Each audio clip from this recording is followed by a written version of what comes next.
Would you like a garden that's stylish and very low maintenance? Holiday homes need to have very easy care gardeners because, of course, holiday makers don't want to do any gardening, and there's very little opportunity for professional gardeners to access the gardens. So I visited Chimney Farm Barns in Oxfordshire, England, which is part of the Quince Boutique Holiday Lets collection, to see a garden which has been specifically designed to be as stylish as the interiors and also to be very easy care. And I've got 10 very good low maintenance plants from this garden which you can put in your garden. It's Alexandra here from the Middle-Sized Garden YouTube channel and blog, and I'll be talking to Quince founder Sarah Wood and also to the garden designer Posy Gentles, and I'll put links to Quince and Posy Gentles and also to the individual plants in the description below with a timestamp so that you can jump straight to any part of the video that you like. If you're new here, the Middle-Sized Garden uploads weekly with tips, ideas and inspiration for your garden. And if you'd like to see the videos when you open up YouTube, click the subscribe button, they're free. And if you'd like YouTube to tell you when a new video is uploaded, click the notifications bell. As well as talking about the 10 low-maintenance garden plants, I also thought it would be useful to talk a bit about the general design, because I occasionally get questions from you about how to design square gardens. This barn at Chimney Farm Barns is called the Lockkeeper's Snipe, and it's around 3 sides of a courtyard with the bedrooms and the sitting room windows facing into the courtyard. And then the 4th side of the courtyard is a lovely old wall. So Sarah, tell me what this was like when you first got here and what you wanted Posy to achieve in terms of the garden design. Okay, so the barns were holiday lets, and that's the business I'm in, but they were very basic holiday lets, and this particular garden was a car park with a small table at one end of it. And we were upgrading and developing the interiors and making them the stylish place that they are now, and we wanted a garden to match those interiors. We wanted something that had a great sense of style and copied and echoed what we were doing inside to the interiors. And of course it had to be incredibly low maintenance because most of the time holiday makers are here, the gardener can't come in, and obviously holiday makers aren't going to look after it. So that was presumably a big part of the brief. It certainly was. We needed something that looked, you know, we were slightly in instant gardening. We wanted Posy to produce something that looked good now, and when it's developed and when it's matured, it will still look wonderfully good without a lot of attention. So tell us about the outside bath. Okay, well, one of our sort of signatures is to have an outside bath in each of the homes that we develop. And that is really because people were relaxing, they're on holiday, and there's something quite magical about lying in a hot bath with a heater, so it doesn't matter what the weather's like, enjoying the noise and the, you know, from the birds and just relaxing. And we feel it's very special thing to offer people. And tell us a bit also about the recycling. You recycled as many materials as you could in the design of this garden. We certainly did. These 2 properties are in the middle of a nature reserve, and it's incredibly important for us to be aware of our environment. And so everything that was here, from railway sleepers that were dumped in the car park to staddle stones that I found in the hedgerow, to all the gravel, all the stones have been recycled. We have bought in as little as we could. And when we did bring things in, like we bought the scaffolding boards to make the bathhouse, we bought them locally and we bought them second hand. And as we did with the roof, it's all reclaimed because that's part of the feeling of this very special place.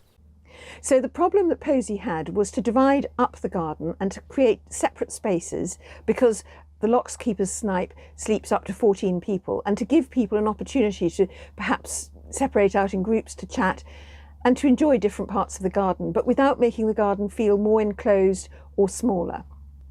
So she started by thinking about where people would want the seating areas to be, and she isolated one seating area, which is where you can get the morning sun, and a second larger seating area where you can get the evening sun. And then there's the main dining area, which can take all 14 people, which is central to the courtyard. She also wanted to give a sense of journey, not for somebody to open the gate and then walk straight up to the front door. But you go through the gate, you turn left, and then you turn right, and then you walk up to the front door. And that gives a sense of journey and makes the garden feel a little bit bigger. She then marked out these areas geometrically with gravel, lawn, paths, and reclaimed railway sleepers. In order to divide up the areas without making it feel smaller, she used soft, billowy planting. I'd like to point out that this garden is actually only a few months old. It hasn't even had one summer. And when I visited, Posy and Sarah were still putting the last touches to the garden and planting the last few plants. And now over to Posy for the 10 low-maintenance garden plants. I fell in love with one of them as soon as I walked into the courtyard, and that is this red-flowered broom. People think of broom as being almost a weed because you see it growing wild on beaches, but actually it's a very easy care plant. You don't have to prune it unless it gets larger than you want it to be, in which case you can take out a few stems right from the base, maybe once every 2 or 3 years. And once it's established, you won't need to water it or fertilise it or deadhead it. One point, however, I should make is that all newly planted plants need to be watered in their first summer. After that, all the plants in this video will look after themselves, but you must water them in those first few months after planting. So Posy, tell us about these 10 low maintenance plants, which I gather are plants which will do pretty well in quite a lot of different gardens. Yes, because this garden isn't a garden that's going to be managed by an enthusiastic gardener every day, it has to really fend for itself. I've chosen good, trusted plants like lavender. Got a lot of lavender, which only needs cutting back at the end of the summer after it's flowered. That's the one thing you have to do with lavender, otherwise it looks after itself. Rosemary, again, just will do its own thing. You don't really have to cut it back. It's not long lived, but while it is, you don't have to do much to it. And they provide good bulk, lovely scent, and evergreen. For the trees, I've chosen Amelanchier because it's very transparent and light looking. It has a lot of interest all year round. It has lovely coppery leaves when they come out in the spring, followed by blossom, then berries that the birds love, then lovely autumn colour. And because the branches are fine and the twigs are fine, it provides a lovely screen giving privacy and looks lovely in the winter. Then because this garden has to look after itself, I've chosen plants which will do a bit of the design job on their own. And you'll know all these plants. I've chosen Verbena bonariensis, which will sort of pop up and then dash over there and grow over there, and you can just pull it up where you don't want it to be, but sometimes it will create a really beautiful effect quite on its own. You can take all the credit for it.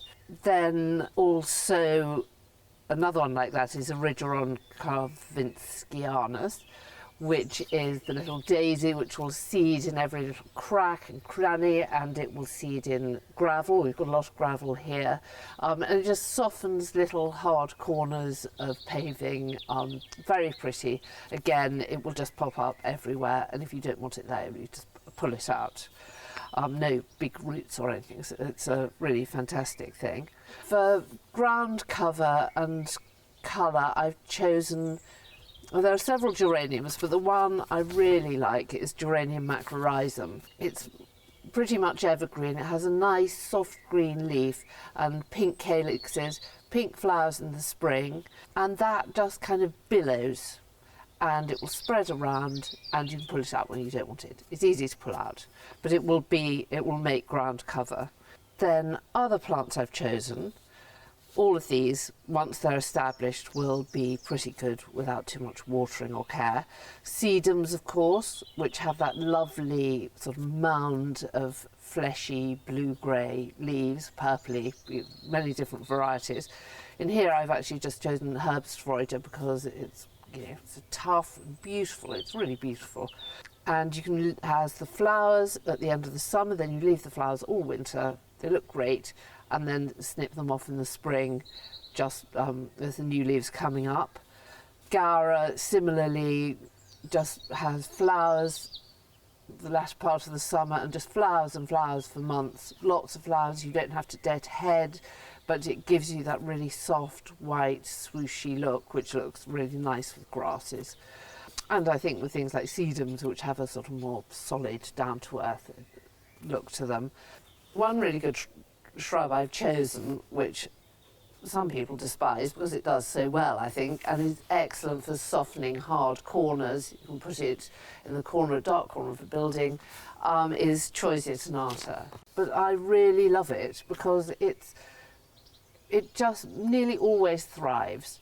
It's not fussy. It has a soft green coloured leaf, so it's an evergreen, but it doesn't look like a heavy dark green block.